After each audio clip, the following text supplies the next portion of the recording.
For May the 22nd, 2026, we talk about Idols of Ash, Forbidden Solitaire, Knights and Bikes, and much more.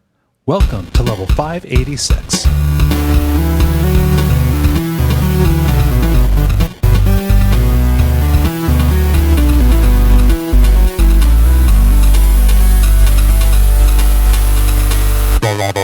My name is Kaye Ross. I'm Dennis Furia. I'm Moxie. And I'm Jala Prendez. And welcome to The Level, a podcast for people who love video games. Welcome back, Jala. Hey, what's up? How's it been? It's Jala. Been okay. We were talking last week, and it's been a while since we had Jala on. We need to make a reason for you to be here. So we pushed Ben down some stairs. Yeah. Oh, no. I prefer the cistern. Well, how do you think you get down there? How do you think you get there? What's going on, Jala? Yeah, well, I've been busy. That's good news. I am now an official core member of Jurassic Games, so that means that I'm, not a contractor working on a game anymore. I'm now actually full-time part of the team, kind of Nice. working on the game. Even though I say full-time, that doesn't mean that I'm giving up my day job or anything. I still have my day job also. So, I cannot afford to drop anything in this economy. So No, I can imagine. Right. So anyway, so there's that. Yay. So that's a thing. I continue to write stuff for Alterium Shift. Yay. Other than that, as you can tell, I have a lot more energy these days because I am not consuming poison constantly. Let me explain that. Is that all? So I went to the allergist just for my usual checkup, and then he's like, "Oh, it's been a long time since we did an allergy panel. Let's do an allergy panel." I am suspicious because you're telling me that these certain things about how you've been doing since the last time I saw you. Yeah. So he did an allergy panel. I'm allergic, not just allergic to Texas, which has been an ongoing thing, and I've been allergic to Texas. Like all of the outside wants to murder me. Everything out there wants to kill me. But also, I'm highly allergic to coffee and soy and wheat and what else? Oats and strawberries and a whole bunch of other things. And since I'm vegan, soy and wheat are like the primary things that you eat for protein. So, cool. I have been getting by. I find, thankfully, my allergies to soy and wheat, although they are classified as severe allergies, as long as I balance them with other things that are not deadly poison, that helps to leach some of the poison out, especially if I put it with like fresh vegetables. So if I have soy, but I have like fresh veggies in a bowl with some tofu or whatever, it's fine. It's just if I have too much poison at one time. But I've been basically consuming poison for I don't know how long I've been allergic to things. I really think it's grief triggered because I don't believe I had these like even a year ago. So I think it's all been kind of like the stress and everything of grief from this last year when my dad passed has really like triggered all this stuff and just kind of messed up my system. So that's not the only thing that's wrong with me. One thing was ironed out with medication, and I think we finally gotten that mostly square asterisk. There might be some kind of procedure in the future. The allergies was a massive part of it, but then also I'm being sent for some more tests because one other thing was weird on my numbers. So now I have to go to a specialist for that thing. So we'll see if there's anything else that's got to be shaken out of the fucking thing. The world is not ready for Jala at full power. Right, like, do y'all remember when I was energetic all the time and I did stuff all the time and I was just, Wait, you stopped? I didn't really stop. The thing is, I mean, like, but I had to dial back quite a bit when I was completely bedridden, after and around work and things like that. I mean, I was still doing things somehow, but I was limiting physical movement quite a bit, because I just didn't have the energy. But that's good news. Yay. So now all you have to do is just not poison max. Like you have to take like a rotating like just like a rotating poison. Like, okay, I can only do this one. Can't have synergies. It's a good thing that I already like tea. So I made the switch over to tea without a problem because I have like easily 50 different types of tea because I've got like a little samples of stuff like from this one tea place that I like, plus a bunch of herbal tea bags and all the different kinds of crap. So there's so much variety. Oh yeah. And not only that, but a lot of nuance to flavors and stuff that once you drink enough tea, you're like, oh, actually there's a lot going on here versus like with coffee, it's fairly limited. Even among the different types of coffees and roasts and are you trying to anger listeners? Don't let Godot hear you say that. Yeah. Oh, my dude. No. My dude. Dennis, I definitely was big into coffee until I found out that I was also big allergic to coffee. So right. I love coffee. It doesn't love me. So, we gotta part ways or at least be cut down to very, very severely. But that was pretty easy to do. But like other stuff, like I haven't completely dropped soy or wheat because those are so hard to drop. Like I need that for some protein, but like if I balance it with other things that I'm not allergic to, like I mentioned, then it seems to be more or less okay. But it does affect stuff like breathing, which would explain why running became so hard for me. Why that was such a hard thing for me, and why it's like, man, why am I struggling with this? But lifting is no problem, I guess I'm going to be doing a lot of lifting. Well, I swear there are times where it's like, oh my god, the human body is this magnificent, amazing machine that like is so complex, and the other times it's like, no, this is all hung together with string and duct tape, and it's a miracle that we're not all dead in our sleep. Well, I mean, if the worst thing that happened to me is I have some severe allergies that I have to like learn to work around, I would rather take that over any number of other ailments you could possibly name that I could have instead that would cause the same problems. So, I will take, I'm not complaining in that regard, but it is a new challenge that I am navigating. So yay. So, unfortunately, insurance will not work with me on a nutritionist, like pay for a nutritionist, unless it is medically necessary because of a condition. So unless I can get my allergist to say that it's medically necessary for me to go to a nutritionist because I'm vegan and, I'm allergic to a chunk of things that I need to eat as a vegan, for bodybuilding reasons anyway. Like, bear in mind, if I just want to eat like a normal human, without the big muscles, I can do that with no problem. I very well know how to do that. But like the volume of protein that I need without all the attached carbs that come with legumes and beans and other things like that, or the massive quantities I'd have to eat of other things that have protein that are, like high in protein vegetables that are not ones I'm allergic to that I can eat. Like, that's ridiculous. So like I need some, some options. But that would be on my own dime, and I don't have the dime for that right now. So whatevs. If I get allergy shots, that should help, but those are really expensive, and I don't have the money for that either. So thousands of dollars, ridiculous of dollars. Yeah. Anyway, how's everybody else doing? I'm energetic and not poisoned anymore. Yeah. Yes, that is fortunate. And I maintain the world is not ready if you ever get rid of all your maladies. Right. I'm just one detox spell away. Just fix this world now in a week. I mean, I don't have anything that big. Ben was in town this past weekend, and I got to have a nice lunch with him and Mimi. Cool. He didn't welch on you. What's that? He didn't welch on you. No, we made a plan and we followed through. Yeah. Wasn't he supposed to be down there last time for like a baby or something? And yeah, but that wasn't his fault. The people he was coming down to see were sick. No. So I think you need to take grievance from that and hold it against him. I mean, just it'd be assume fun everybody for like is doing everything to spite you. it would be fun for like a minute. It seems like a terrible way to live.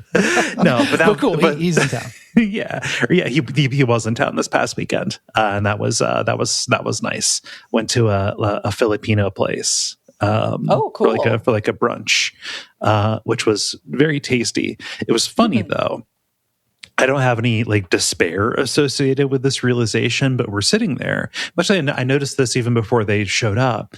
I was listening to the music. It was like all like pop stuff from around the turn of the century. And I was like, oh yeah, we are 40, aren't we? Like this is like this is the brunch crowd. This is, they're going to be playing fucking, Christina Aguilera. Like, So, right.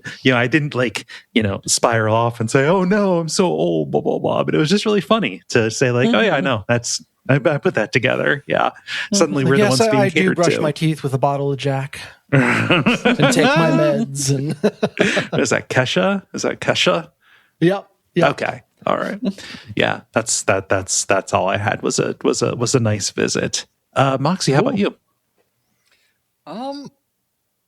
Let's see. What was time is the illusion now. So what was this past Sunday was Thurgood Marshall's feast day. Which is a big occasion in at my church. So that was fun. Commemorates Brown versus Board of Education, and that was fun. And kind of some nice hope for our current world we find ourselves in. When the Voting Rights Act has been repealed. Yeah. Yeah. Ugh. And then, all of the South was like, what if no more black politicians? What if we just canceled elections as they're going? Yeah, there's lots of depressing stuff to say. Yeah. Children on the Titanic over here. But it was it was like a dinner at your church, or was it just like a festival kind of thing?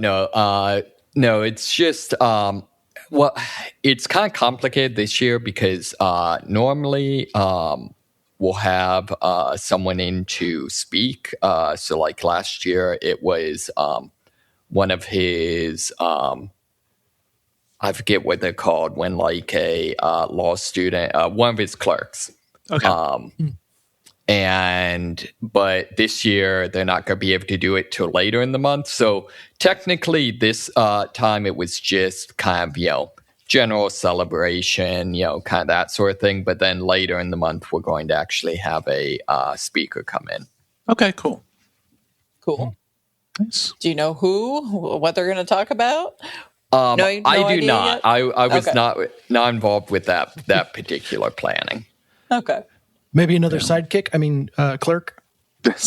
Yes. Dennis, how about you? Yeah, I had a fun weekend because my kiddos had another voice recital. So that was super fun. In a church with like just amazing reverb, and that's always fun. And then I film it, and the microphone just does not capture any of it. Yeah. So there's that. But I have to give props to their voice coach, particularly for Luke is 11 going on 21. We'll say, and she picked out a song for him that was written for Josh Groban.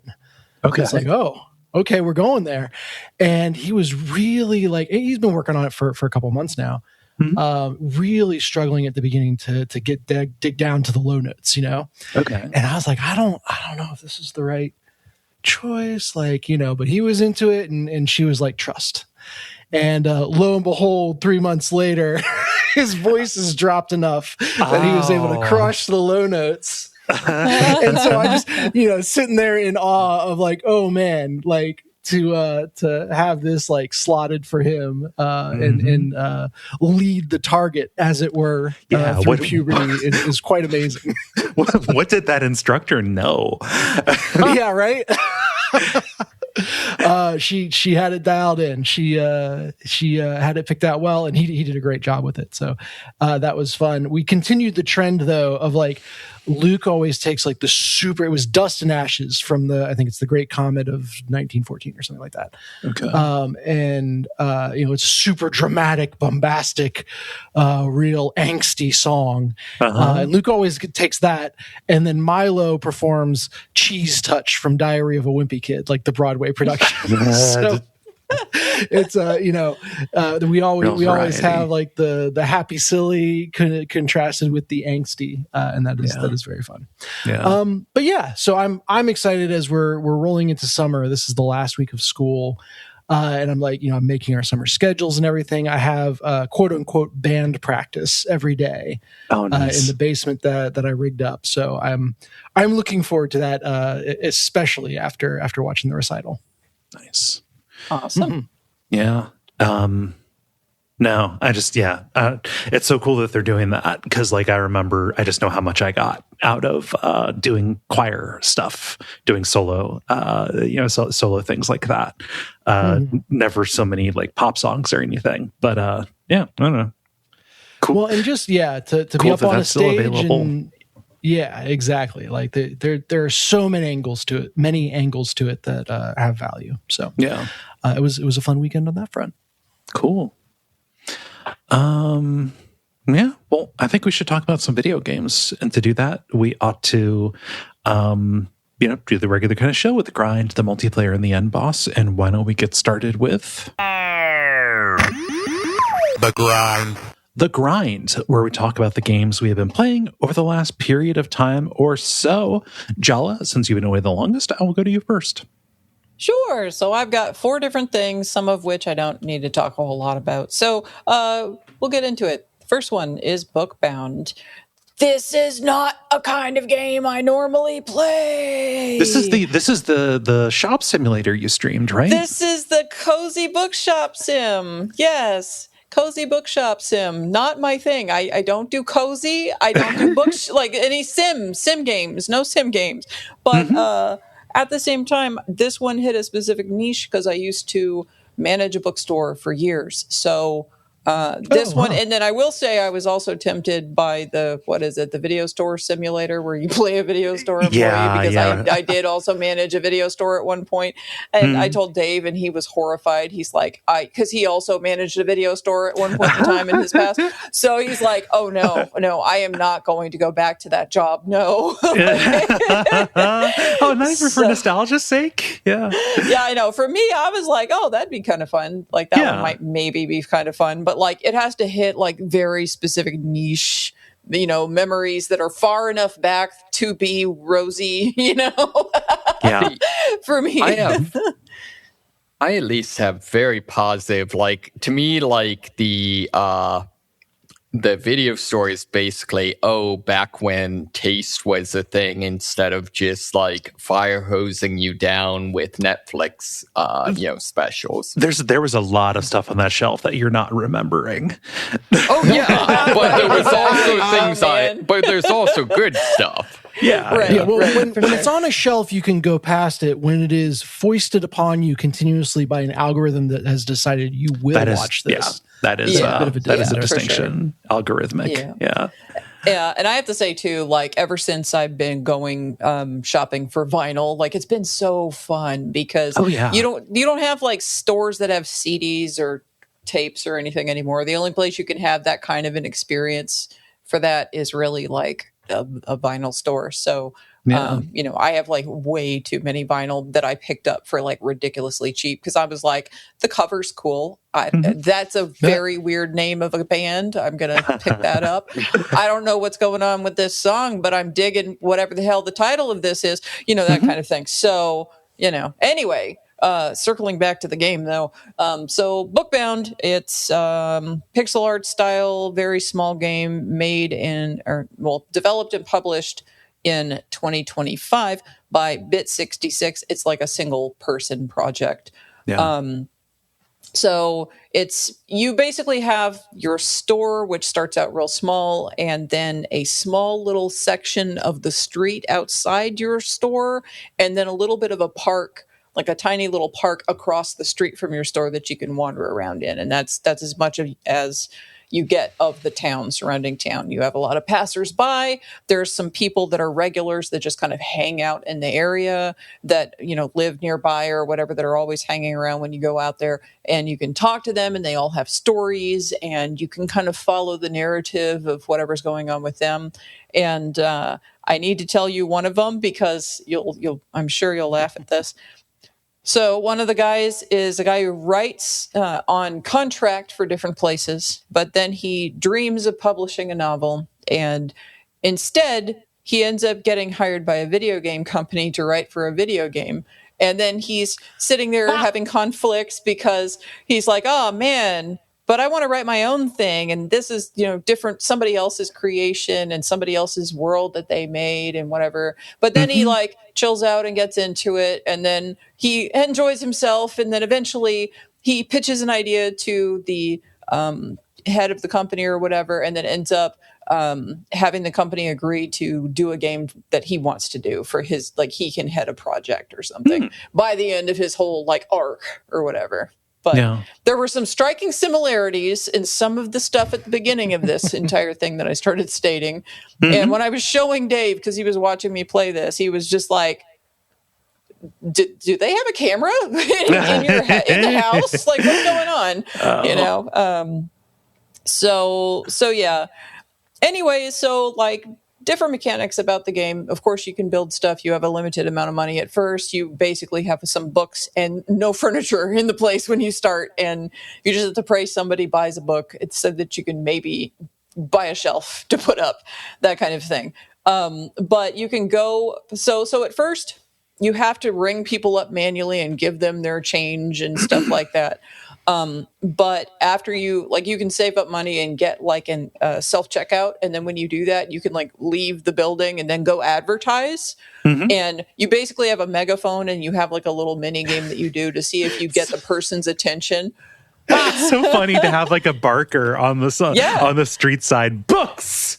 Yeah. Books. Right. Step right up. Exactly. Step right up. The people who like to read a lot don't want anything loud and abrasive in their face. A person with a megaphone is nobody will want to come anywhere near you if you've got somebody out there screaming. Counterpoint. People who like books are usually more easily intimidated into doing what you want.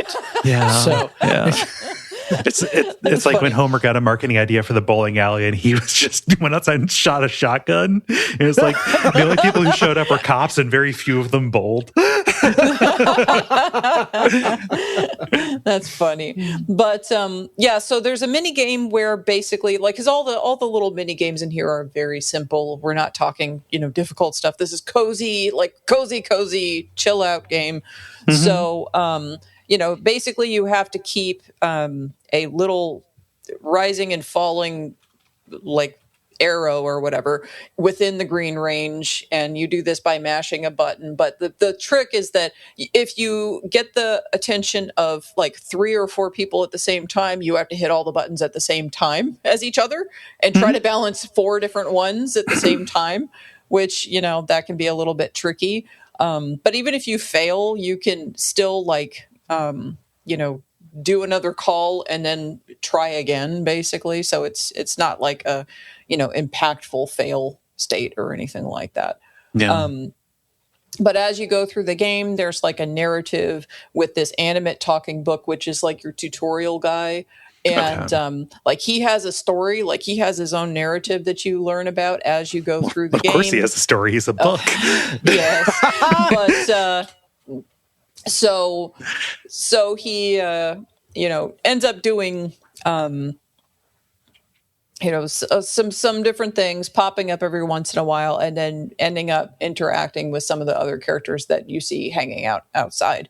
So not only do you stock your shelves with different genres of books, there's not all the genres represented in a real bookstore, but there's 6 of them. But you also can write your own book eventually if you want to. And you get inspiration by wandering around in the world and talking to people. And then you can pick up basically floating letters that are around, and that gives you inspiration, and talking to people gives you inspiration. And then once you have enough inspiration, you can write a chapter and then, make chapters for your book. But the fun thing is, so how you write your book is you pick a title and they give you basically a bunch of it's like the magnetic poetry where they give you a bunch of words and you have to just pick stuff and make something that makes sense out of it. Yeah. And you can shuffle it and get like a new set of words or something like that. But that's how you also do all of the chapter names. So some of the chapter names that I ended up coming up with, which I can't cite now. Sorry, it's been a minute since I played it. But they're just goofy off the wall stuff because, you're just magnetic poetry picking random crap out of a very randomized list of words. So, but anyway, so that's kind of fun. And there's also a little duck by the pond who is like your secret favorite animal, favorite thing to engage with, because every time that you pet the duck gives you $1. Fair enough. This is my friend, Dollar Duck. It's the dollar duck. And did I, because I really, before I turned off the game forever, wanted to try the coffee machine and see what happens when you get one and you can start making drinks for your customers. Did I pet the duck rapidly in great succession, mashing the button, and then Dave, when I got tired, Dave picked it up and started mashing the button until we did this until we got enough money for the coffee machine so I could try it out. Yes, that happened. Very stressful. I just like the idea that somewhere in this town there's a guy that's like, motherfucker, every time I go out my door there's this duck that attacks me and steals my money. Keeps going back. Like, I thought I kept my $1 here. This fucking duck. It's got the shiniest that's what's head happening ever from in all the Untitled petting. Goose Game. Right. So anyway, the game that's attached to the coffee is not exciting or anything. It's the same kind of very basic, here you have a recipe and you just have to combine the things and give the person their coffee. It's not a big deal. No fancy barista stuff going on there. So don't bother petting the duck that much for that anyway. Design your store how you want to is what I would recommend. Yes.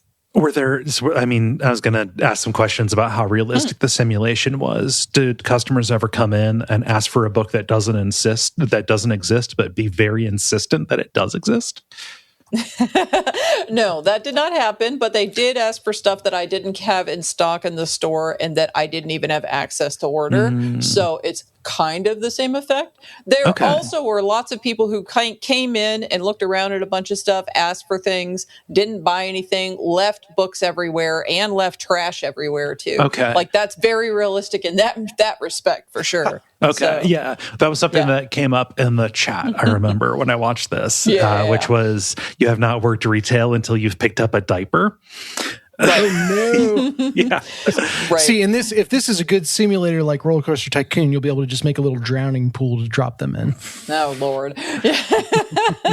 But so anyway, it's a simple, chill game. It's not meant to be super complex, which is perfect for me because I'm not a sim player. So, light on the sim, heavy on the cozy, just got a nice little story, chilling out in the middle of doing 700 things.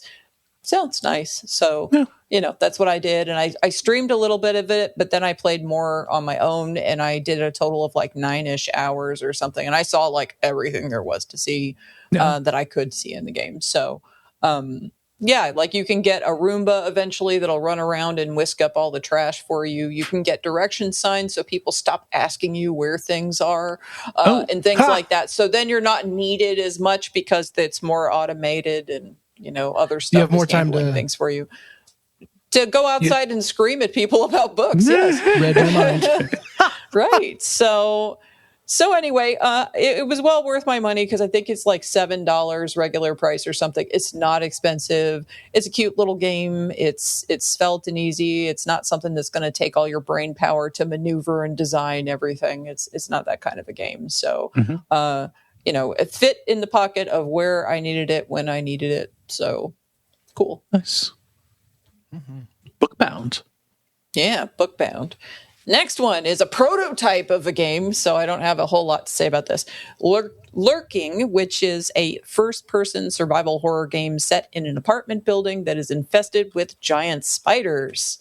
It's being developed and published by Control Freak, and it's planned for release later this year. The exact date is TBD.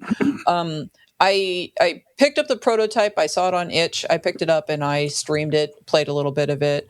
And it's not even it's not like a demo even. Like the demo is in production right now. This is just a proof of concept that I played. So like it's not great. So you know what that means. To prove the concept is that spiders are scary? Well, so like this person's just trying to get the basic mechanics and like probably only releasing the part of the game that doesn't have bugs in it, but spiders are not bugs, they're arachnids. Anyway, okay. So you start out in your gross apartment. I say gross because like everything looks like survival horror walls. It looks like it came from an asset pack with a bunch of gross survival horror stuff. So your apartment is terrible looking, but like your spiders have very, very clean pens, and you have to feed them and give them water before you go to work. And then you get home, and then there's your doorbell goes off, and you go, and there's a package at your door, and it has a spider, but there's no from or anything, and there's nobody outside. You just get a spider at your door, and you're like, huh. And you're like, well, you sure are a pretty spider. And then you put the spider in one of your empty, cages or whatever, terrariums. And then you go on about your business. But then you wake up and then all your spiders are gone. And then like you go down the hall, and while you're trying to look around and figure out what the hell happened and, what's going on, then like you come across a room, I think it's like the laundry room or something. It's pretty dark in there, where there's just like a guy who's dead on a chair. And then I don't know, there's some kind of confession note, or maybe it's an audio log. I don't remember. Anyway, something like that. And it's like, yes, I've deposited it's an experimental spider that you've got from some lab that they just dropped in here to see what would happen. And so the weirdest Spider-Man origin story. Yeah. Right. So anyway, that's as far as I got. I don't know. Do they ever explain why do you have spiders? Well, some people like spiders as pets. Yeah. You have a whole room devoted to spiders. I mean, then again, exactly. There's a difference between a pet spider and like a room your of spiders. Spider room. Yeah. Well, I mean, people have bird rooms to put all of their birds in, and they have an entire flock of birds in this room, basically, that live there. So, I mean, whatevs. Yeah. Whatevs, if that's what somebody wants to do with themselves. Yeah, whatever. They want to have an arachnoidum. I don't know. I Exactly. think having a room dedicated to any animal, I think is that's definitely serial murderer energy. Like, I would love if that was the second half of this game, is like you just go out and Dexter all the people from the lab. Right. Well, anyway, it was very short because it's just a proof of concept. The demo's being worked on. It does have a Steam page, so it is there if you go look, if you want to look at it. Some of the stuff that shows up in some of the reel that they've got on Steam looks cool. I'm sure they're just trying to fix errors and things like that. But anyway, so that's another game that I streamed. Looks neat. I am so sad that this is not the sequel to 2006's critically acclaimed Sneak King. Lurking. Oh, yeah. King. It would be a fishing game, right? Lurking. Yeah, Lurking. Yeah. Wow. Oh, that's good. I was thinking of Lure from the planet Omicron Persei 8. Yeah. So I have to tell you something else, and this is circling back to my banter, but I'll say it anyway.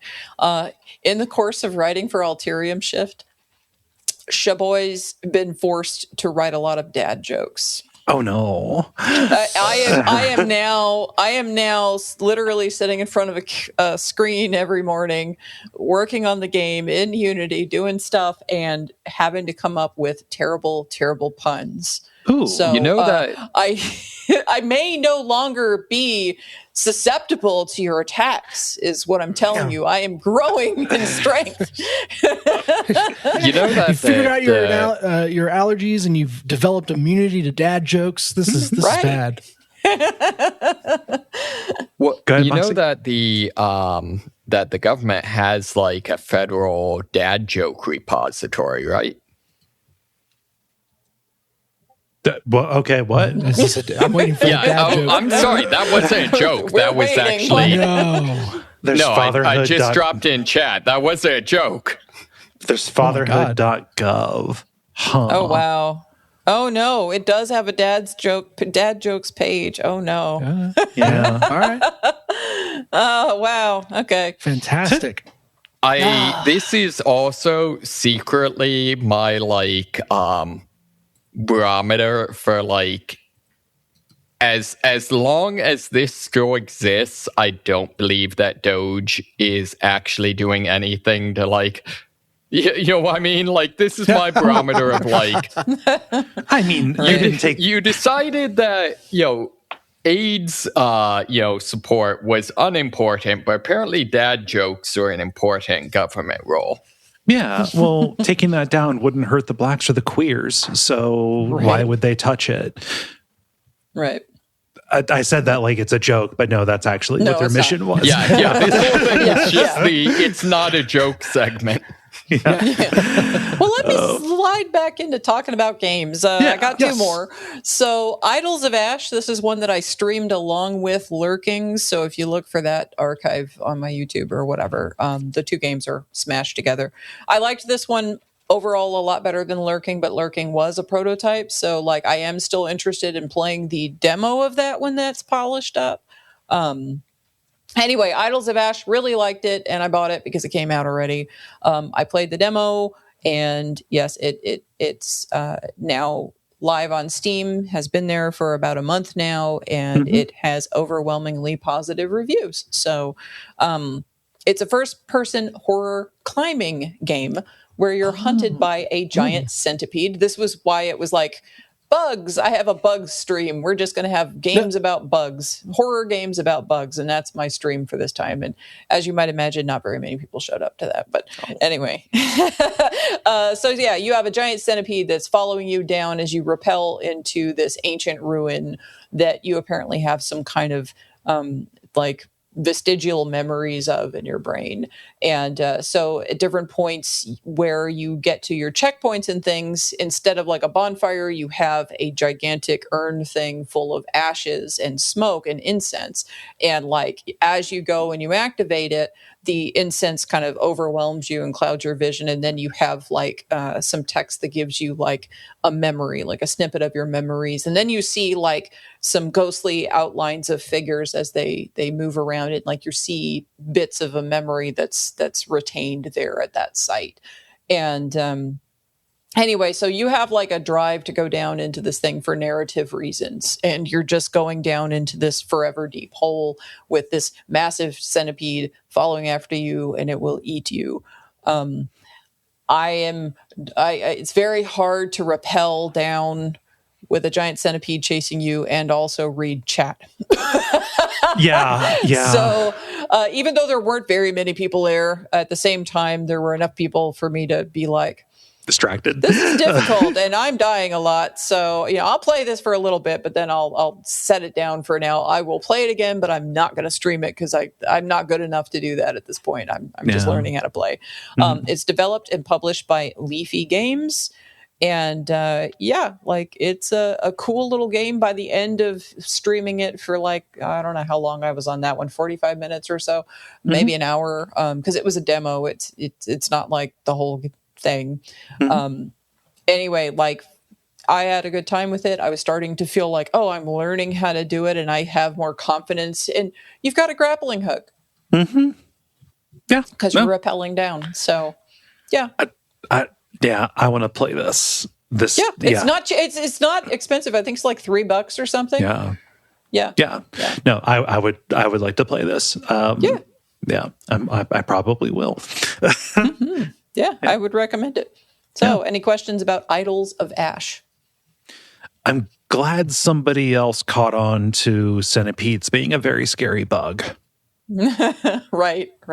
I'm serious. Yeah. Well, I mean, like when you're playing the game, it's really good if you have headphones on too, because then you can directionally tell where the centipede is at, relative to you, because you can hear its little scuttery legs going everywhere. Yeah. Sorry, I probably creeped out the people who are phobic. Sorry, I didn't mean to do that. I won't talk about that anymore. I'll sidle on to the last one. Dispatch. Okay. Oh, the big one. Okay. All right. There you go. Yeah. So 2025 episodic adventure game developed and published by Ad Hoc Studio. This is the one that Critical Role saved the ass of because they basically, the original publisher had pulled funding or something, and then the game was like 2/3 done, and then Critical Role came in and helped them get across the finish line in terms of development so they could get this out there in the world. So anyway, it's a superhero workplace comedy where you play Robert Robertson III, formerly the superhero Mecha Man, who has to take a job as a dispatcher. Not the third Mecha Man, although who knows how many times the Mecha Man suit's been remade. But anyway, he has to take a job as a dispatcher because his suit gets just like wrecked beyond his ability to salvage, and he doesn't have money to replace everything and fix it. So he has to take this job with a superhero for hire company as a dispatcher. In exchange, they will fix his suit, and then he can work for them as a superhero for hire. So, but for now, he's a dispatcher because he doesn't have a suit, and he's just like a little scrawny guy with a bunch of scars and stuff all over him. And voiced by Aaron Paul. Yeah. And the animation is really fun. The voice work is really good. The music is baller. Love it.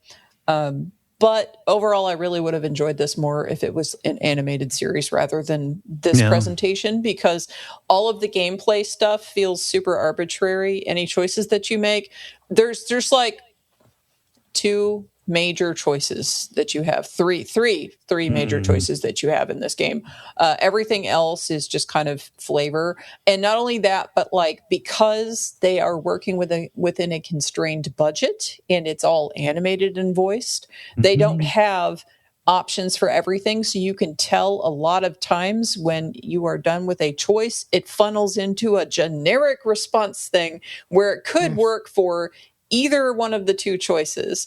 And so, like, that if you play again and you pick the other way, it's still going to funnel you down the same path. You're not rewarded for going back to try the other stuff because, like, the way it's written is written so that either one could still be true. And having written my own branching path narrative game, I'm like, it's a shame that they decided to do this, because they could have just had it on rails and done something else, or, had gamification some other way, instead of the Telltale style, which is what you've got here for your choices with the little cooldown or the little timer, and you've got to make a choice and all of that. And anyway, I'm just like, man, if they didn't have this presentation with the animation and all the voices and everything, they could have done more subtle branching path callbacks and things. You know what I mean? I can do that in my text venture because I don't have all that other bells and whistles. So, you don't need to call Aaron Paul back in. Right. But I mean, I like it a lot. I really enjoy the story, the narrative, the characters, the different ways that the narrative can play out, the story that I chose to play, and, the characters and everything, the world that they've come up with. I wish I had more time with all the individual characters as well, because it focuses on the main drama of the, main guy, and then like one or two other characters. Yeah. And, all the other ones are just on the sidelines for most everything. They don't have a time to shine because it's short. So, but aside from the Telltale narrative choices that you have, you also have dispatching sections where, you are playing as the dispatcher. You've got your team at the bottom, and they all have, they have to get to where they're going. So like whenever you get a call, a distress signal or whatever, and you've got to go send somebody off to go take care of something, they have an amount of time that it takes them to go over there and do their thing. And then they have to handle the situation. Sometimes they need backup. Sometimes they need you to do something. And then they have to come all the way back, and then they have to rest before you can send them out again. So that's a different thing. Everybody's got like a whole strengths and weaknesses thing that you have to, figure out what to do, because after they do a certain number of jobs, they get experience on all these jobs, they get a new level. You can allocate the points however you see fit to build the characters out however you want. So as fun as the animation and story bits are, I am so much less interested in another Telltale game than I am in this exact thing than in the superhero management side of it. Right. And that's part of the thing. I'm like, there could have been other ways to do this, I think, that would have been a better format. Yeah. And like I got into a whole discussion that I'm not going to drag up here, but about Telltale games and their mechanics, because it's been a long time since I played one of those. And playing this, I was like, I don't know, man. Was this like how they were? And it's been a minute since I played them. And yeah, that was the same kind of thing. That's why they were thin. It's just once you saw enough of them, I was like, okay, yeah, I know the trick. Right. So yeah, I still like it for the characters and the world and all of those different elements. The overarching narrative across all the different episodes and stuff, I don't really care about. It's not that compelling to me. The love interest thing that they've got going is not compelling to me. I don't care about any of that, really. I just like the characters. They are fun. That's really my primary thing. So next on my list of things to do is to read those comics that come along with like the digital deluxe edition or whatever. Read the comics because those might have more fun character moments that they did not get to put in the main game. So take the same idea and put it in the Venture Brothers world, where you're managing like the Guild of Calamitous Intent, and then just let Jackson Public and Doc Hammer just come up with as many more wacky villains as they can. Sorry, I'm just wish casting a game that would be for like 5 people. But conveniently right in the center of your Venn diagram. Yes. Yeah. Right. Yeah, I don't know that I have any other questions about Dispatch. Yeah, I don't know. For as much hype as I heard about this game, I don't know. I didn't really have expectations going into it even. And I was kind of dragging my feet to even play it in the first place, because a lot of times you might expect, if it's something that Jala really wants to play, she can just immediately pick it up, pre-order that shit, But did not happen in this case. I drug my feet. I eventually got it on a sale. I'm not mad about the time or anything that I spent with it, but I don't know that I'm ever going to go back to it. There's no reason, because again, they don't reward a replay. So, what you're saying does line up with what Ben said about it. Yeah. So you're not alone in this, I don't think. Good to hear. Yeah. Cool. What's everybody else been playing? I've been playing something that you pointed me to, Jala. Oh, no. Yeah, go ahead. Go to bed. No. In a very good way. I played the Dark Queen of Mortholme. Oh, yay. How'd you like that? Oh, I loved it. So this came out of me talking about, just really wanting a video game where you could play as the big boss against the scrappy adventurer. And the Dark Queen of Mortholme is about as concentrated a dose of that as possible. I think I'm looking at it right now. I have 35 minutes of playtime, and I saw 2 different endings. So it's definitely a one-sitting game. But man, just the heart that's packed into that one sitting is very, very cool. So you play as the Dark Queen of Mortholme, on your throne with an iron grip of your kingdom, and this scrappy little adventurer comes into your throne room, and you stand up and walk towards him with a giant mace and just one-shot him. snap your fingers and he bursts into flame and you kind of walk back to your throne. But right before you're about to step back on it, the scrappy little adventurer runs back through the door again. And every time there's a little bit of dialogue between you two, and it goes from just a fun little concept into like, oh, there's actual like characters and motivations and nuance here, and you kind of watch that unfold over several boss battles from the perspective of the boss. Just really heartfelt, and I love the way that they use that conceit to just explore some interesting ideas. I think it was like $5 or less, so highly worth it. It's a pixel art style that is very evocative, especially the queen as she changes forms, because every good boss has a second stage, right? Like that is a very cool little bit of pixel art. And it looks very good in motion as well. The one thing that I don't think this is even a critique, but like you could kind of tell that like versus it being like, if you played your cards right, you could win. There were certain times where it's like, okay, well the scrappy little hero has me figured out well enough that there is no way I can win until a certain point. And like, again, that's not a critique. I don't begrudge at that, because the game is trying to get to the interesting interactions at the beginning and end of the battle versus, you being in a endless loop of like, oh, I got good enough that the story will never advance because I will never lose. That's, go in, if you're going to get frustrated at a game that kind of puts victory technically outside your reach sometimes. I was never like perfectly confident that like, oh, I could have won that if I did better or what have you. It does that a little bit. A half hour. Like I said, I saw two different endings. In the dialogue choices between fights, I always, at least at the start, chose like the most antagonistic towards the hero. But there are definitely opportunities presented to like start warming up to him and being a little more kinder and introspective and everything.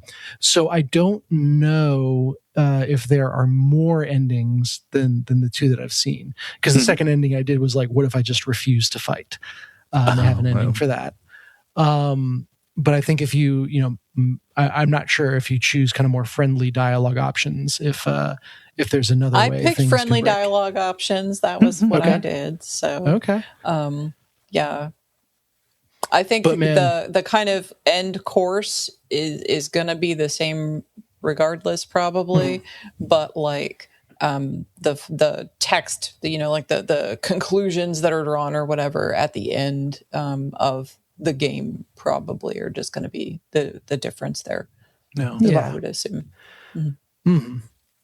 But yeah, just like I said, a very concentrated dose of this concept that does exactly what it means to, does it extremely well, and then the game is over. So I can appreciate a game like that. My favorite little touch is I mentioned like you kill the hero and then snap your fingers and his corpse bursts into flame.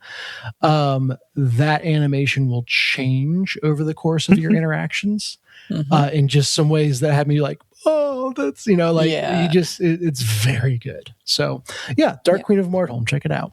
And thank you, Jala, for pointing me in that direction. Yeah. And I have to say about the fact that like you realize somewhere along the way, oh no, the hero's got me figured out and now this doesn't work on him anymore. And then, oh no, now he learned this part. And, the inevitable end is coming. You know that, but like instead of you being the person playing the same boss in Dark Souls or whatever, Souls-like, what have you, and like banging your head on it for however many hours in a row of trying to defeat the boss. Instead of that, you're getting the other side of the coin and being able to see how that would feel if you were the monster you were fighting, and just going, man, oh my God, eventually they're going to do it. Yes. It like that was the thing that stuck out to me as interesting when you talked about it, Jala, is there's the idea that the hero can change, but the villain can't. Right? Yes. Yeah. And that's one of the themes that's explored in the whole interaction in the game. Yeah. They do. Sorry, they do Dennis, a great you were job say of, that.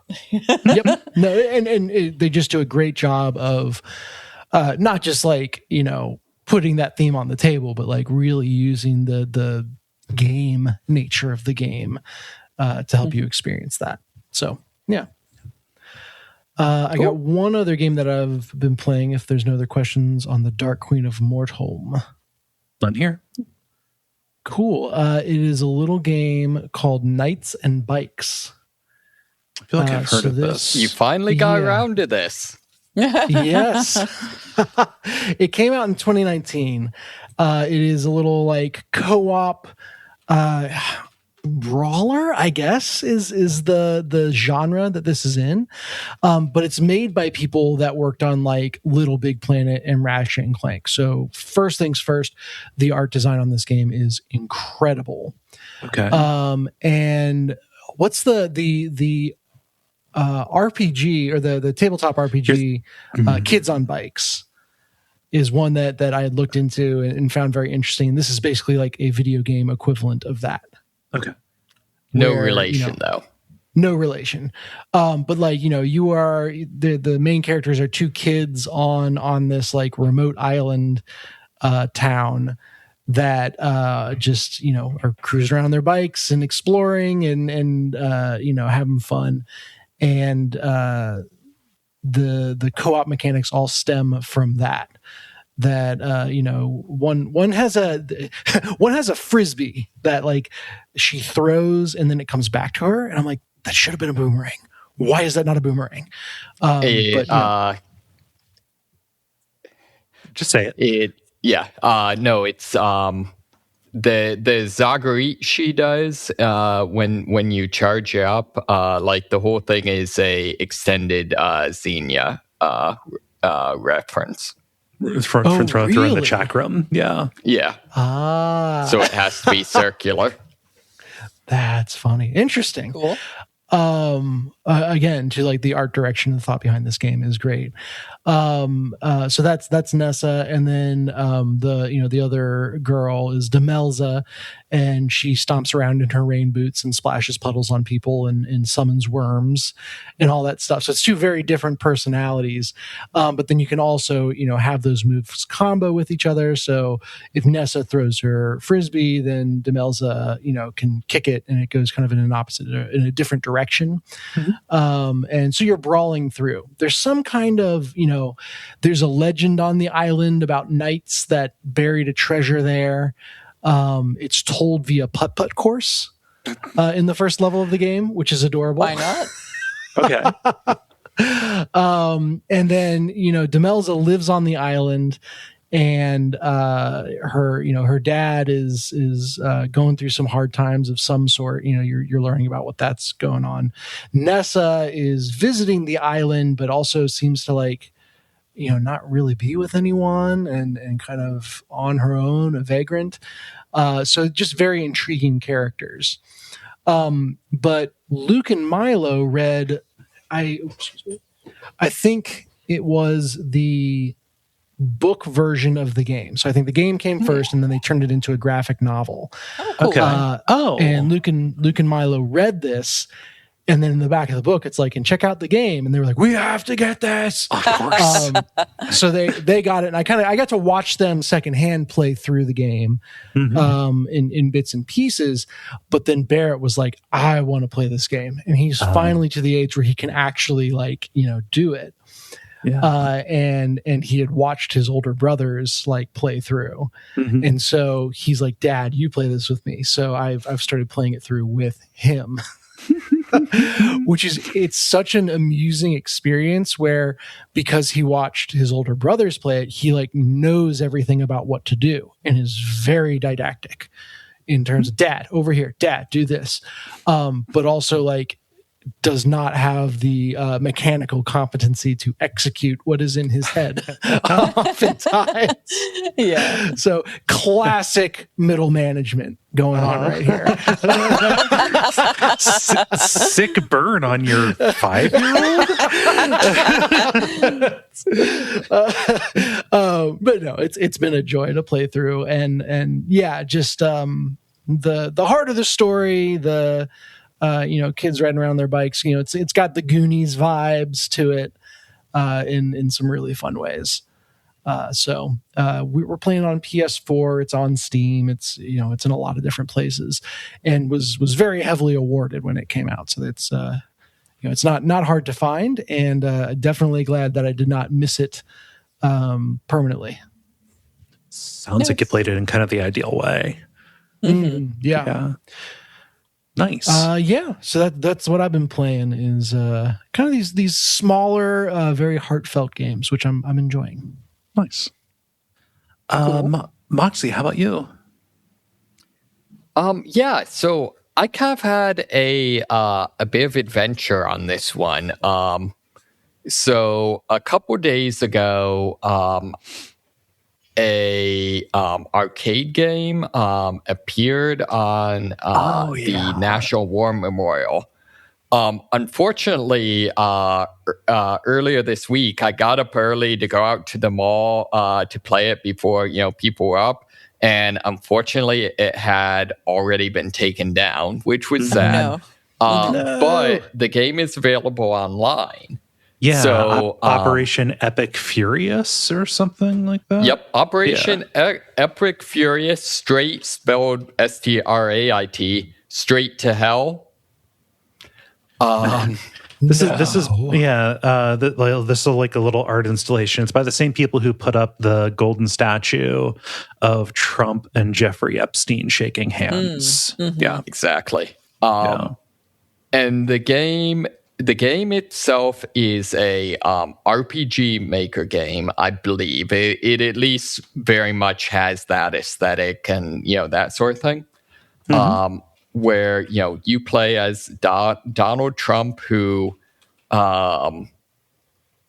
starts a random war with Iran and then goes over to get their oil, except in order to not make people angry, you call it lube. Which is okay. Okay. And your various cabinet members all show up, and just the game itself is not truly a particularly challenging RPG. There is turn-based combat, but I never got below 2/3 health. But what it is just back to back, everything you can imagine is is just various, parodies of Trump. So, for example, since it's a RPG Maker game, it has this stock, you've got a, weapons inventory and a consumables inventory, etc. But the only one that you actually find any is your trophies inventory, where just throughout the game you'll find the World Wrestling Peace Prize, the IHOP Pancakes Peace Prize, just all the dumb, self-awarded things. JD Vance, you eventually find him, he's going over to Iran with you, and it's oh yeah, I'm really looking forward to, conquering the Ottoman Empire.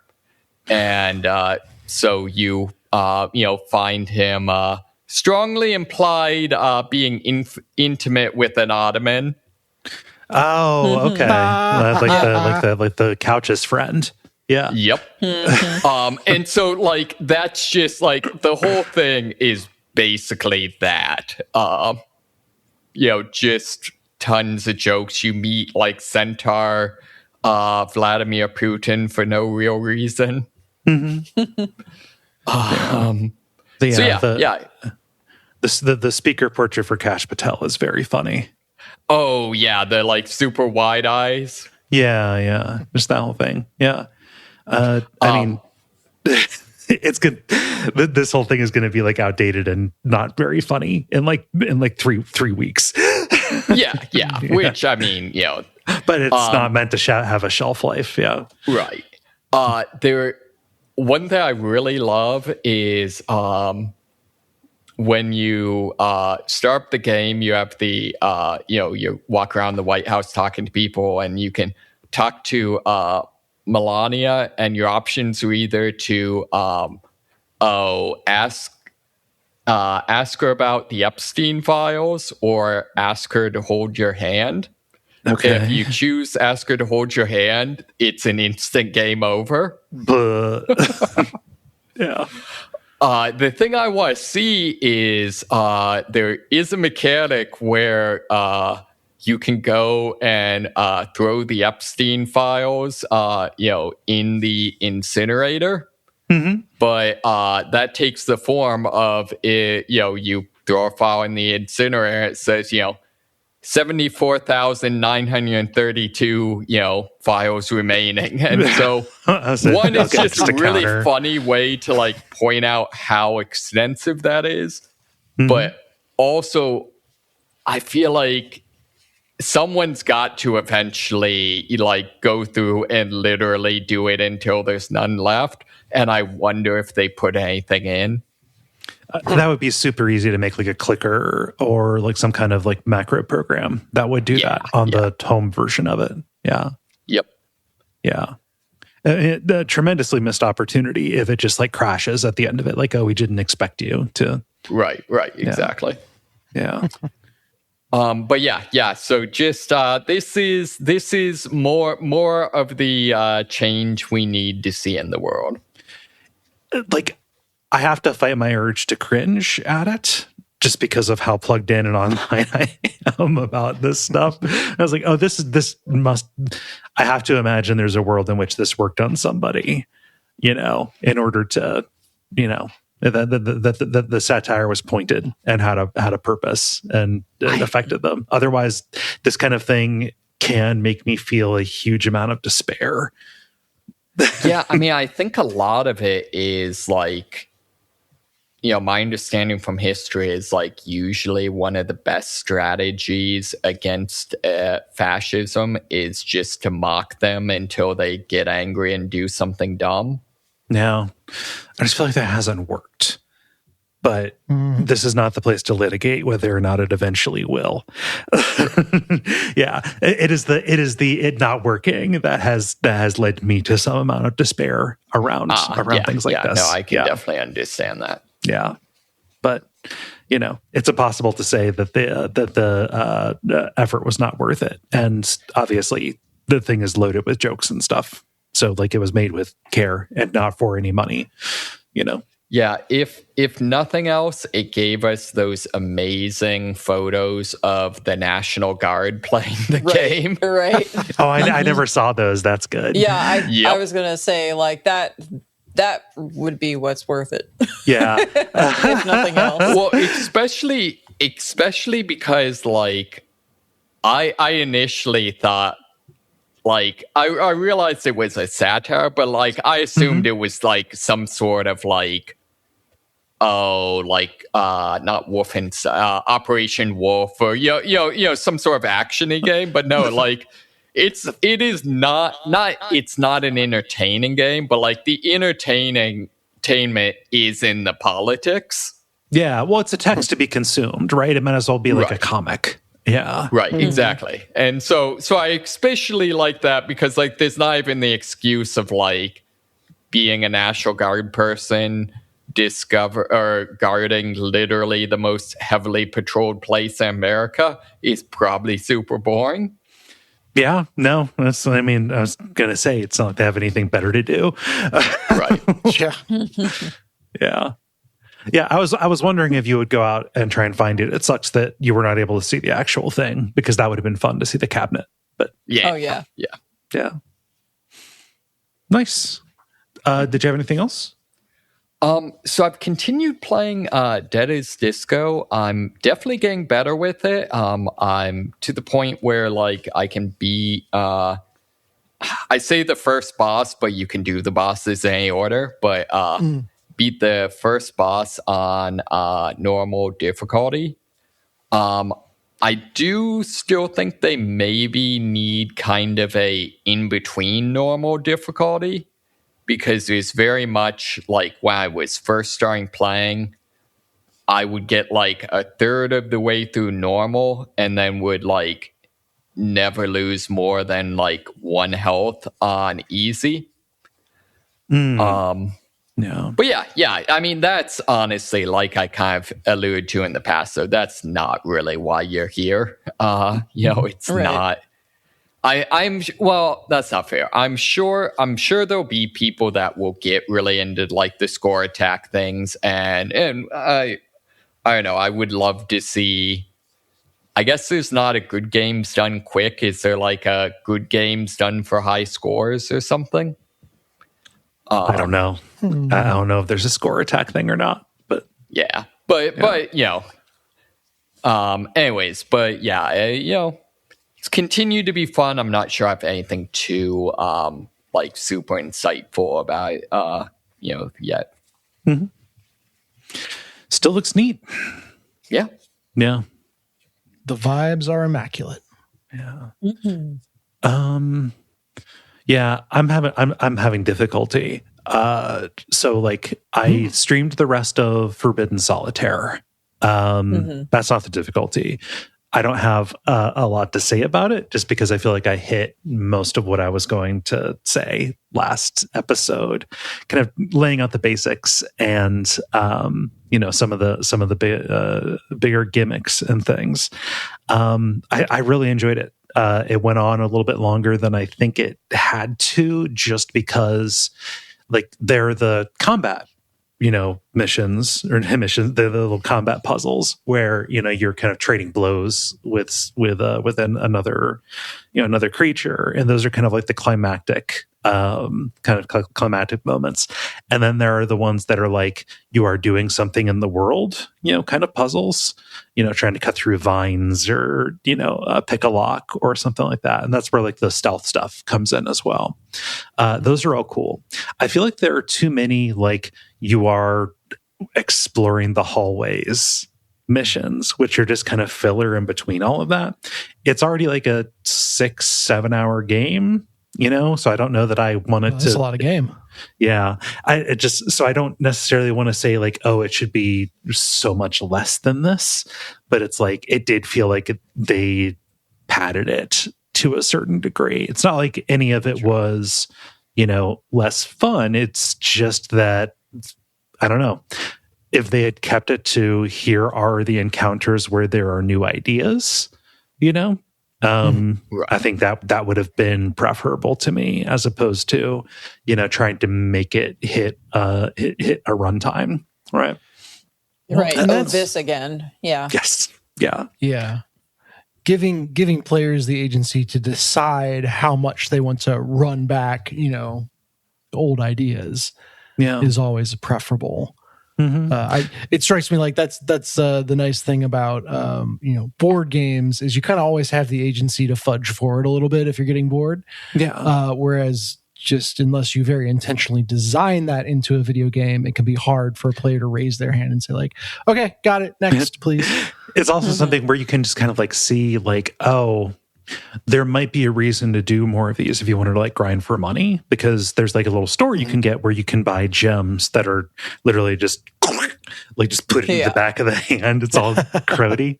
But like there's never a point, because every battle and every encounter that you can do in it is played in sequence. There's never a point where like you have to make like a choice about what to get. You're eventually going to get everything. It's just a matter of like, oh, do I want to buy this thing first or this thing, this thing first? Go ahead. It ceases to be a choice if it all leads to the same endpoint, which touches back on some of the telltale problem. Yeah. Right. So like, I don't know, it made you're getting money as a reward for doing like getting combos and, cool plays. It made that feel less meaningful to me, but I don't know. It also good. At least watching it, I was a little disappointed with how they wrapped things up. Okay. It felt like it kind of just ended. I mean, for me, it felt like you were kind of getting. If there was like plenty of lead up to it, like, okay, this is going to be, climactic, it kind of has that, a fantasy RPG is going to end on something kind of cosmic and trippy kind of element to it.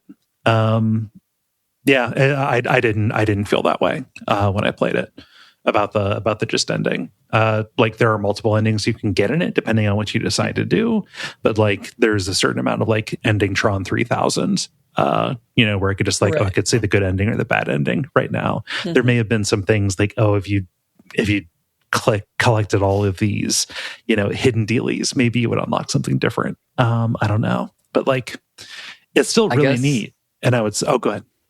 I guess it felt like that scene in Tenacious D where the dude with the knife is like, come over here so I can stab you, and they're just like, no. It's a lot of fun to watch. Mm-hmm. Yeah, it's cool. I don't know. I'd still recommend you play it. And trying to pick up something else to play.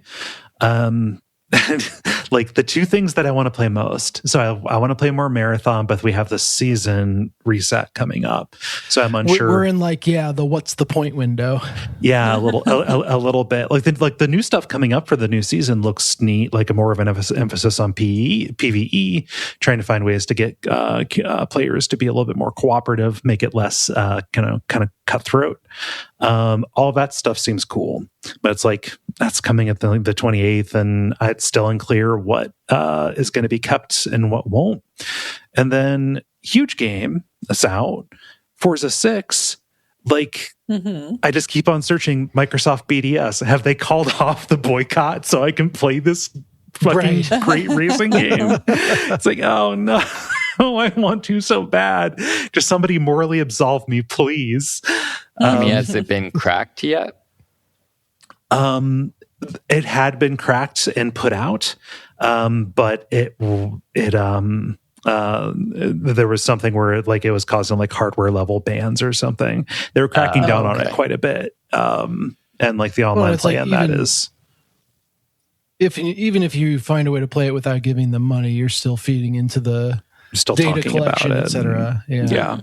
Yeah. So yeah, that is the position that I am in. I want to race, but I can't. I can't do that particular one, and it's frustrating. Yeah, want to go fast? I could wax poetic about a certain racing simulator that's been quite enjoyable for me. But Horizon is just arcadey enough. It's it is such a Burnout Paradise successor, looking at it from 5 specifically is one that I have experience with. So as fun as iRacing probably would be, it's a little bit too crunchy for for me and my tastes, So you're not going to play that iRacing with a controller. No, you're not. I don't know. I think it'd be fun to get a wheel and play SnowRunner with that, because it totally supports it. Yeah, I can attest to that. Okay. That is how I played. Not Mud Runner, but Expeditions. For the longest time. Yeah, I don't know. Maybe that'll hold me over.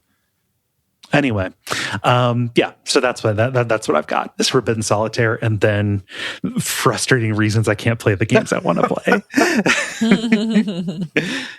Oh, fair enough. Multiplayer. Now it is time for the multiplayer, where we ask you a question and you answer it. Dennis, what is the question that you ask the nice people? Yeah, we're all about hub worlds this week. So what are the best hub worlds in gaming? Yeah. And I use world generously, like your home base, whatever that looks like. Yeah. I'll get started here with Hurricane Belushi, who says, Psychonauts, your hub world is a fun summer camp complete with 20 or so other campers, all going about their own business throughout one singular summer camp day. From young love to first bands to bullies finally getting their comeuppance, it offers a well-rounded meatballsian experience. Ooh, I don't like that It's word. been so long. Yeah, I don't care for meatballs, and I forget how that's related to Psychonauts. It rings of the Balchinians in Men in Black. I don't remember what those are. It's exactly what it sounds like. Oh, okay. Yeah, no, I didn't break it down. I didn't break it down to its Latin roots.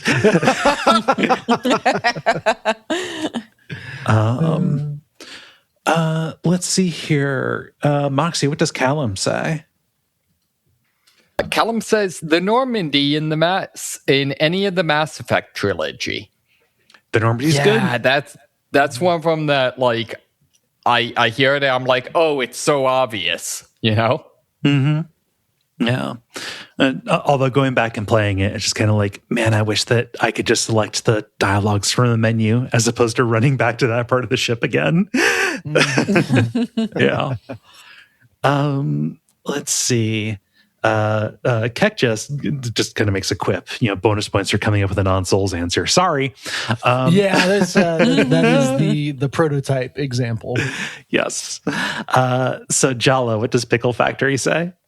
Pickle Factory says Gritgate isn't exactly Cave of Cud's home world, but if you're playing the mutant path, it's kind of like home base. Hey, it's full of friendly bears that help you save the world and sell you advanced weaponry. Sounds like home to me. Mm-hmm. Yeah. Home is where the bears sell you advanced weaponry. Yeah. I need to play Case of Cud. It's very intimidating.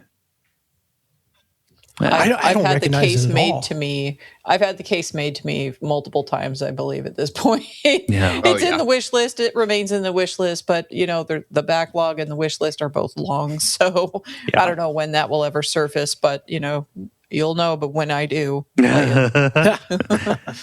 and round us out, Dennis, with Malcav.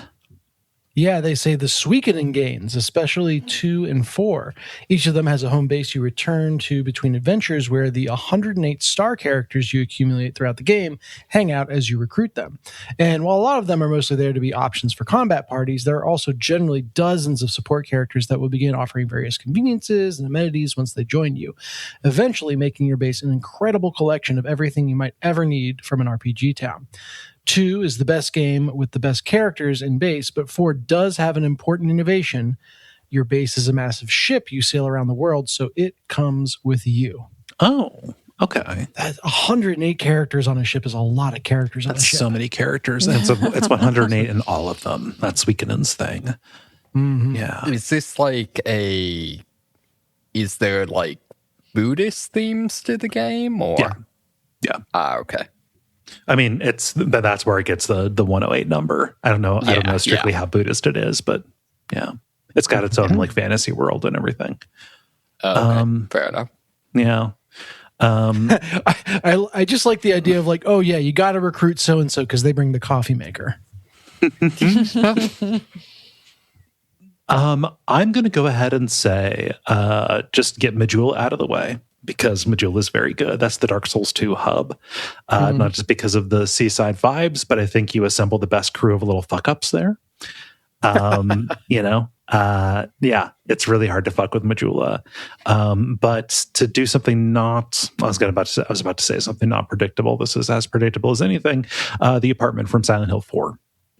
The way that it evolves over the course of the game and goes from being a place that heals you to a place that is actively hostile to you is an extremely good idea that I have not seen done really in another horror game. The room from Silent Hill 4. Let's say that. Mm-hmm. Yeah. Let's see here. Moxie, how about you? Yeah. So one just interesting answer, if you go with Yakuza, could you just say the entire red light district? You could, and that's series spanning too, at least from what I understand, at least for a good number of them. Yeah, that would be a really good answer, actually. So, but I think probably my real one would be either Remnant. I really love how much puzzle solving they pack into your hub world. Mm-hmm. But I think my favorite would probably be the Vermintide games. They do a lot of what they call it, environmental storytelling. So, for example, like one of the fun things is each of the characters have rooms in the inn that's kind of your hub base, but none of them are marked. So, like, if you care to know, you have to go in and, like, intuit from their possessions whose room it must be. Mm-hmm. So just stuff like that. That's very, very cute and kind of fun. Yeah. And Jala, how about you? I would say Dishonored, because especially your little hub world there ends up, spoiler for a 20-year-old game or whatever, it ends up being turned on you at one point and becomes hostile at one juncture. So, it's very cool the way that works, because, your hub world is presumed safe, generally speaking. It's such a good trick. They did it in Deus Ex as well. Yeah. Mm-hmm. Yeah, I like that. And then just like a runner-up would be, just for the aesthetic of it, the backside of the TV from Persona 4. Just Teddy's world when you first wander in there, and how weird that is. And that's before they took it, like, too far. But is that the bobblehead guy? Teddy's the bear? The big blue bear? Brown bear guy. Yeah. Okay. I thought Not it was to be confused with the blue badger. No, different thing. That's a different thing. I'm sorry, ACAB includes the blue badger.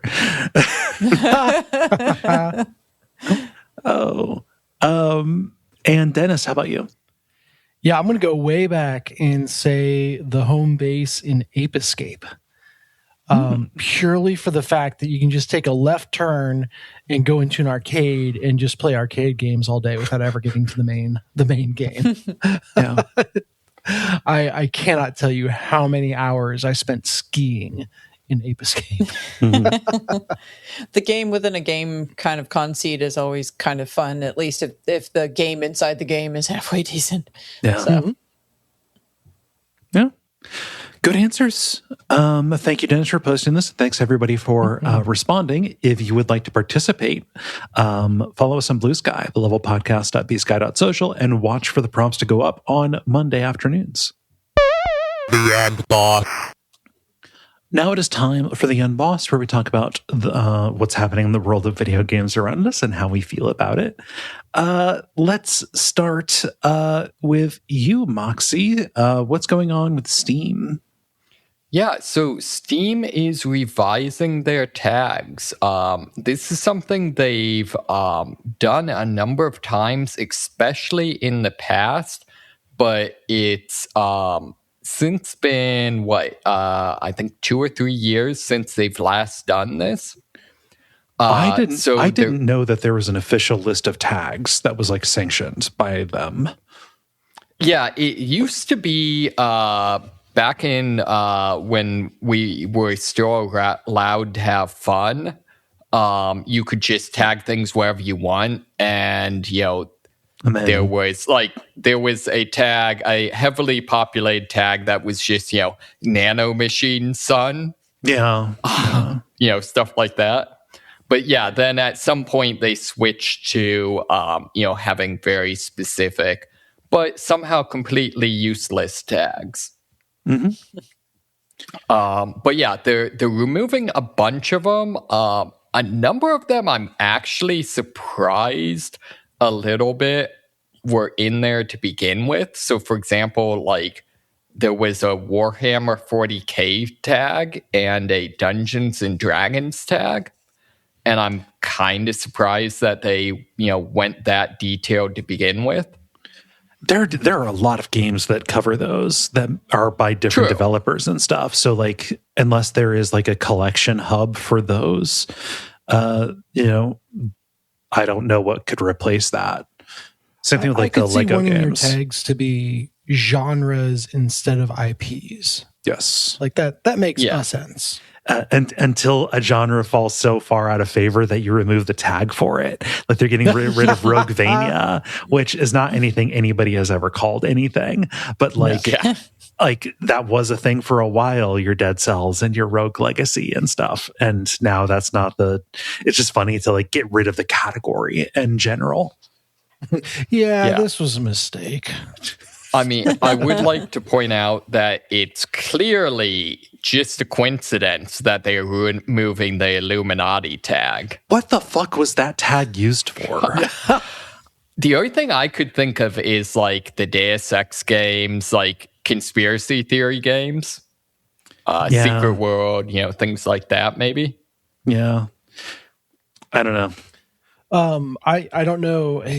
I don't think we're covering this in a separate story, but they also now have officially blessed the bullet heaven genre as a tag. Mm-hmm. Yeah, that was weird to me because like this article and maybe some others I saw really presented it as like, oh, everyone's been struggling with what to call this genre. It's like, no, people pretty much just call them bullet heavens. Got it in one, actually. Yeah. Yeah. Like some of them, like I totally understand the distinction between organizing, cleaning, and decorating. Those are very different games. It is funny to see them get that granular. The ones I'm excited for, the bullet heaven's kind of interesting. Espionage as a tag, I think, is a really cool idea. Mm-hmm. And then it's just all the games published by Tencent. And then I really love that they're adding a wuxia tag because I've actually been trying to find that on Steam and failing. Mm-hmm. Yeah, doing wuxia and zhansha as well. Yeah. Mm-hmm. The one thing that is interesting to me is one of the tags they're adding is capybaras. That's silly. I mean, I am completely in support of, Comrade Capybara, but that is, I don't know. It feels like a I don't know, like a mid 2000s joke. Like, oh, we have a whole tag on our page dedicated to llamas, and it's just whatever animal is currently funny. And I would say that capybaras have not been ascendant for a little while. So this also feels not very timely in terms of meme animals. They also are adding a tag for mustache tattoos on your fingers. Yeah. Could they get more 2015 millennial slop? I do wonder some of these though. So for example, they have a tag for poker. Like, is that only applied to poker, or if I made like, Blackjack Atro or whatever, my Blackjack Bilatro game, would that count? Yeah. I don't know. I mean, anytime you get into taxonomy, you end up at those arguing at those edges. I do think it's interesting. Are there enough desktop companion games like Lo-Fi Sessions that it warrants its own deal, its own tag? I was not aware of this genre before. Oh, no! What are you all playing that way? These are things like it's a subsection of idle games where they're basically like productivity suites, like to-do list trackers and stuff, but like they'll play music or you have a character. Lo-Fi Sessions is the one that I think has been most popular. It's the one that I know of, but there's also like Spirit City, a couple of different things like this that are just like meant to be kept open while you do other stuff. Jala, you sent a very upsetting image, which is searching under the capybara tag. There are 27 games under the tag, but also there's Horny Capybara Studio. Yeah, which is that's unholy business right there. No, I need to see what they make. That's disgusting. Where? Okay. Yeah. Oh yeah. No, they're totally riding the new and trending. I see. There's they literally. Yeah, no, I was off put by seeing these games on the front page. Yeah. A lot of stuff about like femboy stuff. It's kind of like, okay, all right, people of taste. It's funny what gets like what gets featured and then what gets pulled by payment processors kind of deal. The great censoring of Steam. I don't know. Maybe like there's an extensive algorithm that I'm telling out myself whatever, but I love that there's a game just on the front end that's just like Futa fucks femboys. Yeah, that's one of theirs. That was the one that I saw. That Is I was that like, one of theirs? Like, have their finest work. Yeah, I at least appreciate like the honesty of that. Like, I get annoyed at all the games that are like hentai games that try to pretend they aren't. Like, I appreciate just being like, you go get what it says on the tin. Yeah, right. That also pollutes if you're just trying to find games with trans themes as well. Yeah, yes, 100%. Yeah, that's maybe we can just like co-opt one of these tags for that category. It's interesting. Steam tag stuff. I say as somebody who desperately wishes that the horror tag was better maintained. Anyway, yeah, I mean the tags in my experience are almost 100% worthless. Yeah, sometimes it helps, but let's see here. Jala, you've got a story here. What's California trying to do? California is trying to make people who take digital games offline, trying to make them refund buyers for those titles if they don't make a version that the person can then download and keep with an ample warning window of when the service will go offline. So this is a bill, AB 1921, and they'd have to give 60 days notice before the service goes offline, and if that service is necessary for the normal use of the game, then they'd have to communicate that to the people who every single person who bought it, and then also if they don't have another version that they can download, refund them the purchase price. And it would not apply to free games, of course. It would not apply to games that rely on subscriptions for revenue, such as freemium games where they have things like that they would sell you in game. But if it passes, it's only going to impact games offered in California for sale on or after January 1st, 2027. Yeah. But it's a direct result of the growing game preservation movement, though. Stop Killing Games launched in 2024 after Ubisoft shut down the support for the Crew. And recently, that movement announced plans to establish non-governmental organizations in the U.S. and the EU to lobby for legislation for gamer interests. Yeah. Such as this, I would imagine. So. Yeah. Not like, oh no, there's a black person in my Assassin's Creed game. Right. Yeah. Not Gamergate type stuff. Although, with our current government in the U.S., but having an advocacy organization seems perfectly good and fine, like legitimate consumer consumer interest kind of stuff. Yeah, for gamers in America, not gamer Americans. Yeah, right. This just seems like a good idea. I don't know what its chances of passing are, but I don't know. But even if it passes in California, how many other states are going to do it? I don't know. That's the whole thing. Depending, you don't really need more states to adopt it to make it influential enough. True. But we shall see. Yeah. Yep. I've got one. We're just going in the order that we posted them. This is also related to Steam, but this is Sony deciding to pull back from offering their formerly exclusive games, single player games specifically, as non-exclusive. So saying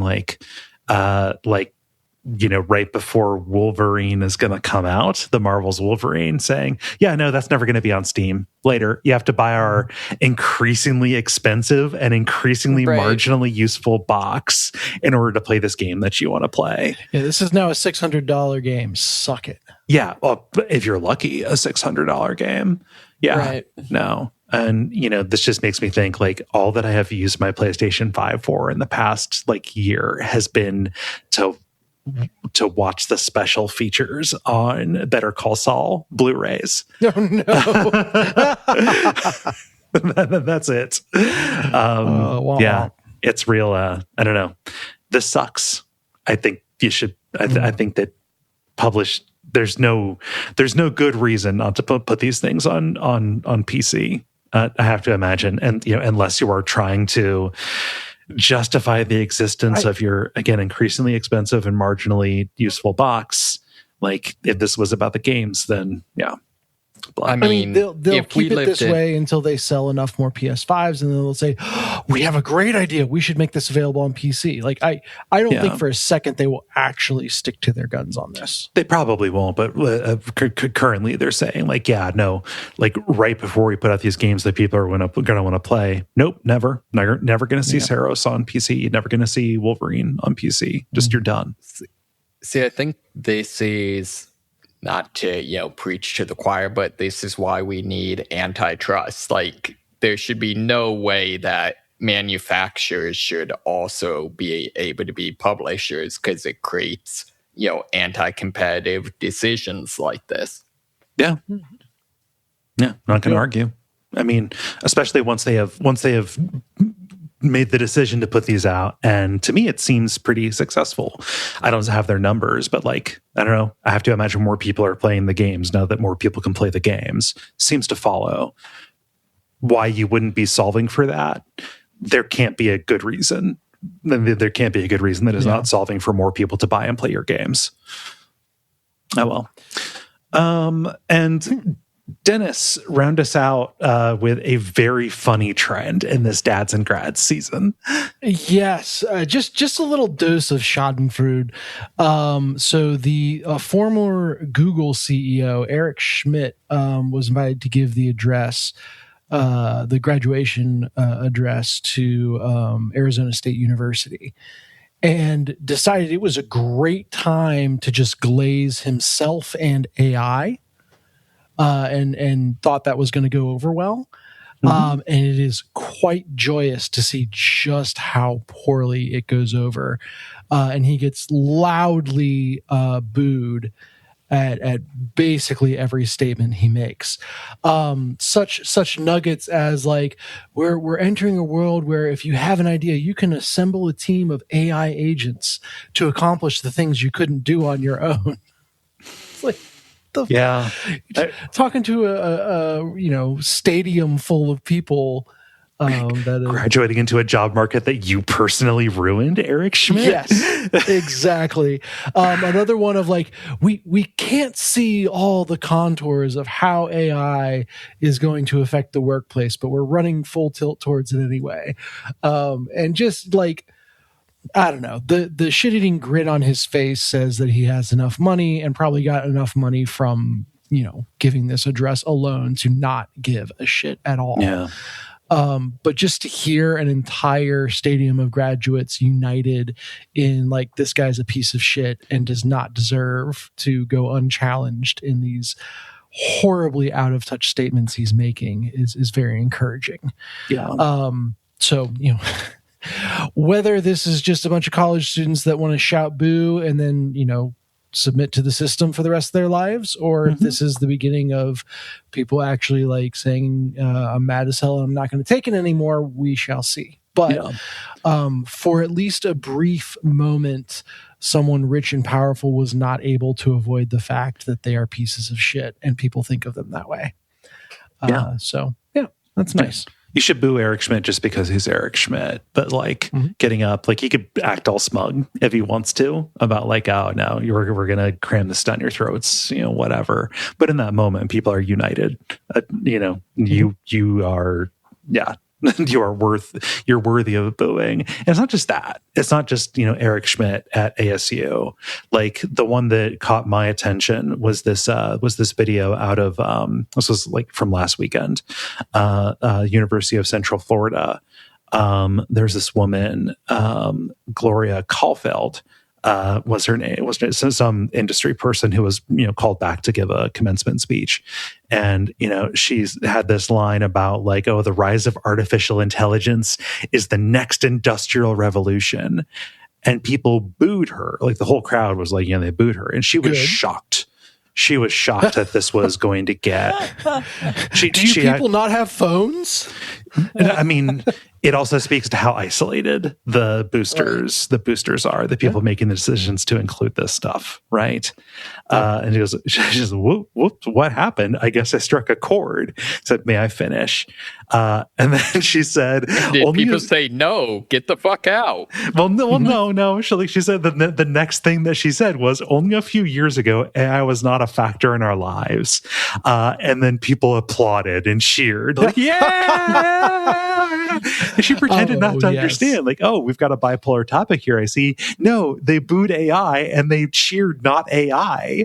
Yes, right. This is not a logic puzzle. Yeah. One of the best. Oh, go ahead.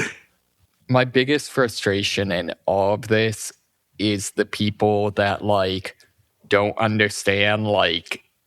Every time there's been a new technology, there's been people against it, and every time they have been right. Yeah. Because 1,000 years later or whatever, hundreds of years later, all this stuff looks great. But the Industrial Revolution,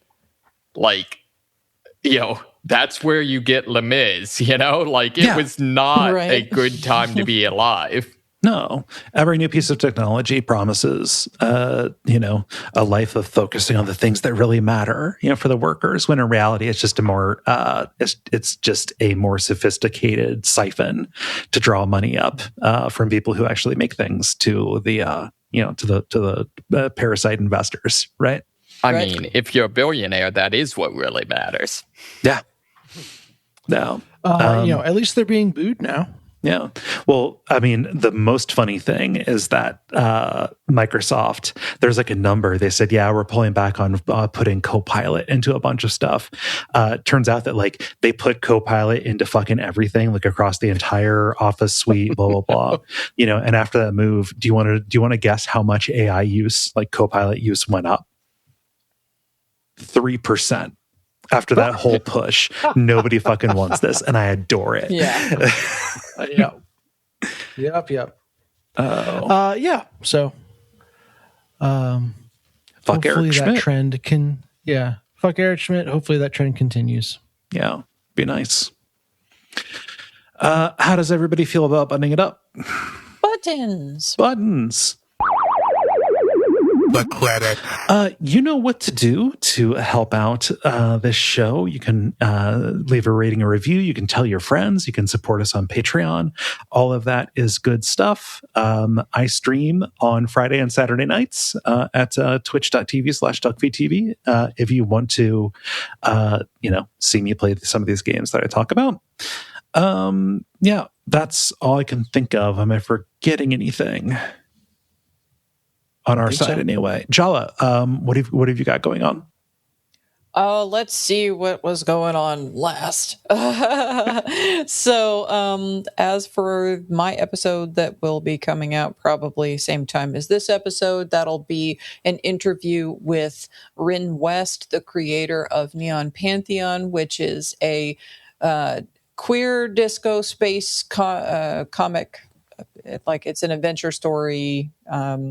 Sci-fi stuff, fun, young adult friendly, very, very cool stuff from a friend of mine who is a cool comic artist. So I did an interview about that with them. And then let's see, the thing before that was, the Conan the Barbarian was the last Put That Cookie Down Now episode. And then the last one before that from me, on Jalachan's Place was the Cyclopean interview. I've done a lot of interviews lately. Nice. So yeah, upcoming sometime soon. We'll for the next month, if I'm not on before it drops, Exit 8. I recorded a bonus episode on it, and then that audio got eaten. So it's because it was a really, really good episode. But anyway, because of that, I was able to read the book though. And so Dave and I did it again, and this time did it as a Jolly Chan's Place episode. So that'll be out for next month. So that'll be covering the game, the movie, and the book. Wait, there's a book. It's a novelization / whatever by the director. So the director himself is the one who made the book based on that. And so it also includes a scene that was cut out of the movie. So worth checking out as a companion piece. It's interesting because you see inside the characters' heads, which you do not during the course of the movie. So, and of course, you don't get any narrative in the game itself. So, yeah, cool. So anyway, yeah, Jalachan.place. Yep, Jalachan.place. You can find me. Cool. Yeah, well, I think that's about it. I've been Kaye. You can find me on Blue Sky at Kaye.zone. I've been Dennis Furia. I'm on Blue Sky at Furia Games. I'm Moxie. And I'm Jalachan, anywhere I can be found. And stick around for some titles.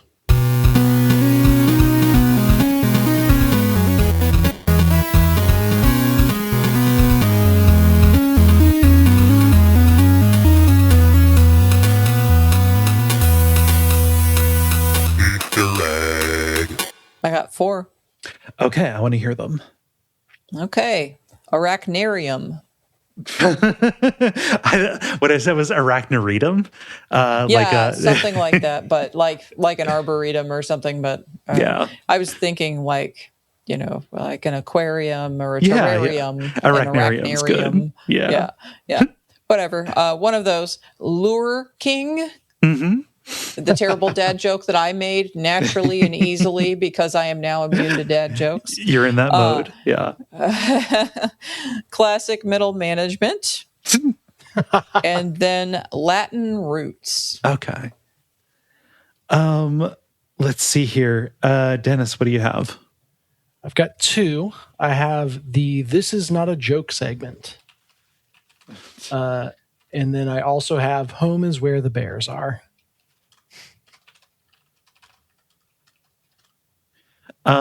And Moxie, what do you have? Yep, I've got 2. I have Dollar Duck and and Lure King. Okay, Lure King. Fuck, I forgot about Dollar Duck. I don't have any. How do we feel? What does anybody have a strong opinion? I mean, Dollar Duck got some jokes or got some laughs. Yeah. I mean, maybe the duck also has some jokes. I don't know. Yeah. Well, the Lure King is a very calmly delivered dad joke by someone who does not like dad jokes and is forced to write them now. If you can see it in writing in advance, does it undercut it? Yeah. No, I think if you carry the title with you at all, you're going to see the setup, and I think it might boost the payoff because of the understatement. And Lure King has the votes as well. Excellent. Fair enough. It is decided.